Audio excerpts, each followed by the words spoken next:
Hey guys, it's Core Ross, and today we're going to be doing an unboxing and overview of a special keyboard, which actually has displays in it, so I'm going to make it into a Siege keyboard.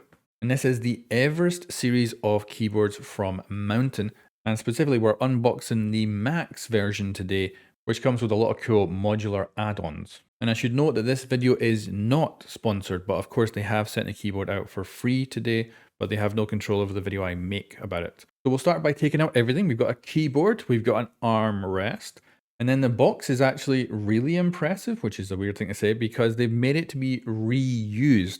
It actually has a shelf underneath that you pull out.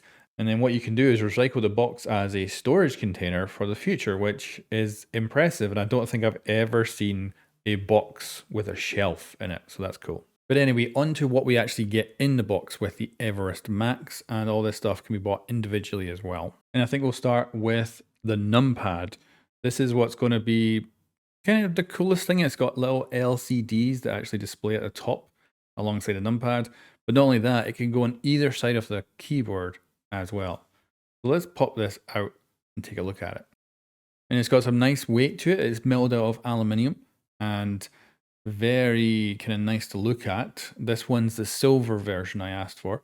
You can get it in black as well if you want. But I gotta say, this kind of silvery gunmetal kind of look to it is very, very nice. There's our numpad with the little LCDs, and it's kind of party trick is what's on the back, because that is where you can actually adjust it to work on the keyboard depending on which side. You can see it's got USB-C connectors on each side there, and we can actually push out the USB, and then that slots into the side of the keyboard with magnets to hold it in place, and you can go for either side. And I do have it set up as I'm editing this video. I've got it set up on the left hand side. Normally of course it would be on the right, but I've got it set up on the left, and I'm loving that in my current setup. Now let's take a look at the actual keyboard, and we can go plug in our numpad on it.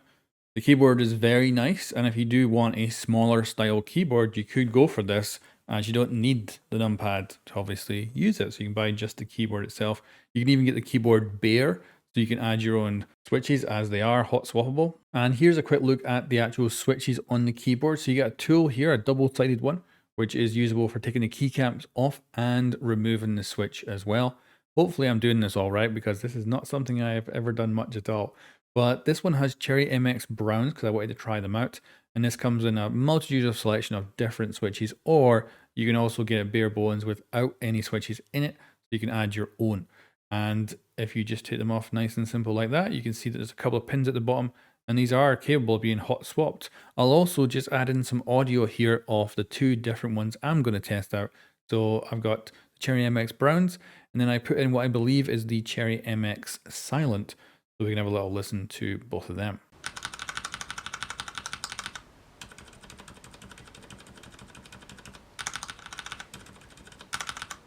You'll also notice this thing is covered in USB ports, so it's got two Type-C and a Type-A on the back. The Type-A works as a pass-through for other devices, and the Type-C for the media device. And underneath you've got a Type-C for connecting it to the computer, along with a whole bunch of cable management grooves that go in any direction you might want to use. So let's go ahead and show you how this connects to the numpad on the side. You can see there's these holes with magnets on either side, and we just bring our numpad, set up the USB-C whatever direction we want it to connect to, and then it just slots in, and it's pretty cool. It's in there relatively solidly. Obviously you don't want to pick up the keyboard, it would probably fall off, but for normal use it is going to stay there very, very well. Well, let's go ahead and look at our media dock now. This is another modular part of this keyboard, and it can go on either side, connect up to those USB-C ports you've seen earlier. And this allows you to control your media and change a bunch of different settings on the keyboard as well. But because of the software, you can also just customize it all to be any buttons you want. So you could have this be your OBS button for streaming, recording, saving a clip, whatever you would like to do with it. And it's also got its own LCD screen as well. And then we have another box which has just simply customize written on the box.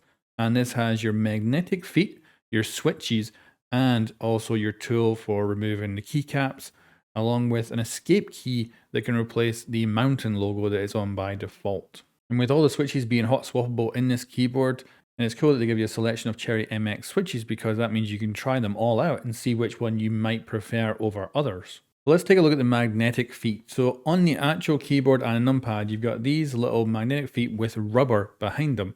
And then you can take the extras from the box and you can stack them up. So just remember to take off the rubber one first and then add the other ones and then put the rubber one back on as the final one. And then you've got however much you want adjustability here for height at the back of the keyboard. And they're on there pretty damn well. Like, these are strong magnets. And it's very cool to be able to just adjust them like this. And amazingly, even if you move the keyboard left to right and you're moving it around your desk, they don't actually fall off, which I'm just crazily impressed by. So the magnets are in there pretty strong. But now we can move on to the final box, which is the cables. And it looks like when you first open this that it's a Type-C to Type-C, but these are two separate cables. You've got the long one for connecting the keyboard to the PC, so that's a Type-C to normal Type-A, and then you have a short male to female Type-C connector, and this is so you can connect your numpad and actually have it separate from the keyboard so you can move it around on the desk.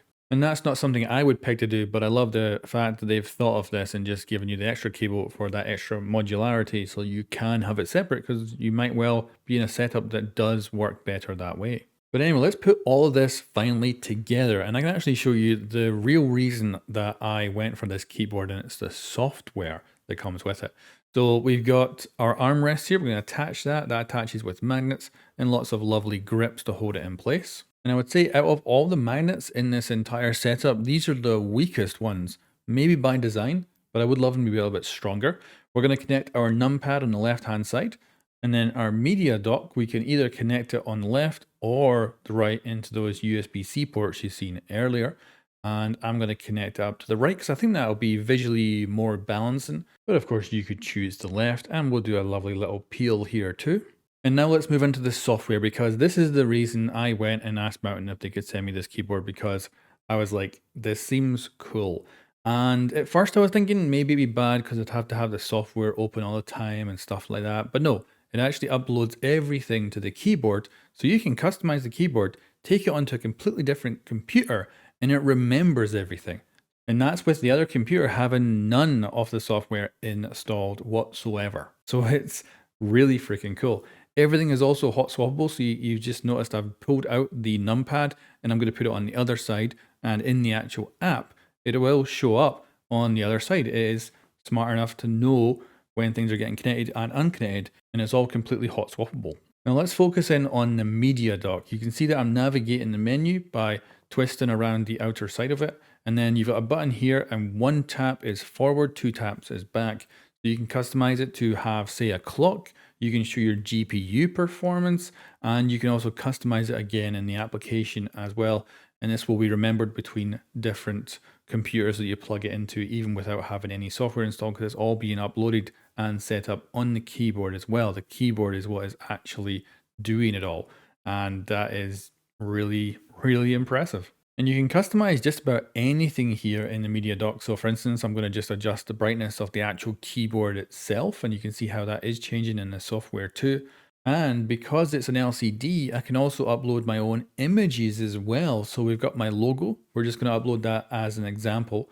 And you'll see it uploads it to the keyboard. The keyboard then saves it on its onboard memory. And then it replaces the Mountain logo with my logo. So very cool to have customization like that. And right now, as I'm editing this video and I've had the keyboard a couple of days, I've decided to go with the digital clock as the default, and I'm loving it. Now let's move on to the numpad, because this has 4 individual screens that again you can customize. So in this example, we're going to upload Thatcher to the leftmost button, and there we go. And I think I'll actually set this up as my shutdown button, because I think that's appropriate for Thatcher's icon. And now I've gone ahead and customized them all, giving them a operator icon for each one, including recruit, of course. And I'll show you a few different angles of this so you can get an idea of what they actually look like in person. The LCD is quite far under the button, so if you're looking at it from a tight angle, it's not going to look as good. And the color representation is best from like a straight on angle for sure. And now I'll give you a closer look at the software. So you've got control over the lighting, the keybinds, the macros, the display dial, and you've got basic settings for like disabling the Windows key, things like that. but you've also got profiles, so you can upload multiple profiles to the keyboard that you can switch to. And I would say that I haven't even scratched the surface on what I can do with the customization here, because it's not just the LCD buttons that you can customize to do special things. Every single button on the keyboard can be customized to do anything you want, along with every single button on the media dock as well. So you're not limited to just those LCD buttons to do something special. You can do anything with every single key. So I should, in theory, be able to use this over time to figure out how to set up better macros for video editing, and how to have keys set up for certain things like opening certain applications or recording a clip in OBS or just doing anything I can think of.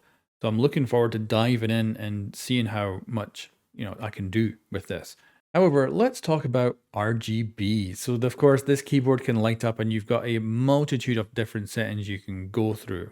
And these can be cycled through on the keyboard itself or in the software, and the software can also select specific colors.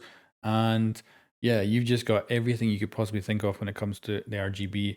They're all individually lit, so you can go about customizing everything about how this keyboard is lit up. Not to mention, it also has a boot up sequence where it kind of progresses along, and it does this when you switch your computer on. So it looks really freaking cool. But let's take one last look at the actual components all lit up so you can get an idea of how everything looks in person. So here is our numpad with the little LCDs up top. And you can see that it's 2 plates of aluminium with the LEDs between it. So it's got a really nice angled approach to the LEDs down there. Not that you're going to see that kind of line of LEDs going along, but still, it looks really good. And the LCDs are freaking awesome. So guys, I'm going to leave you now with some high quality images of this keyboard, and let me know what you think in the comments below, because this is the kind of thing that does excite me and it is very cool to play around with. But anyway guys, thank you very much for watching, and I'll catch you next time.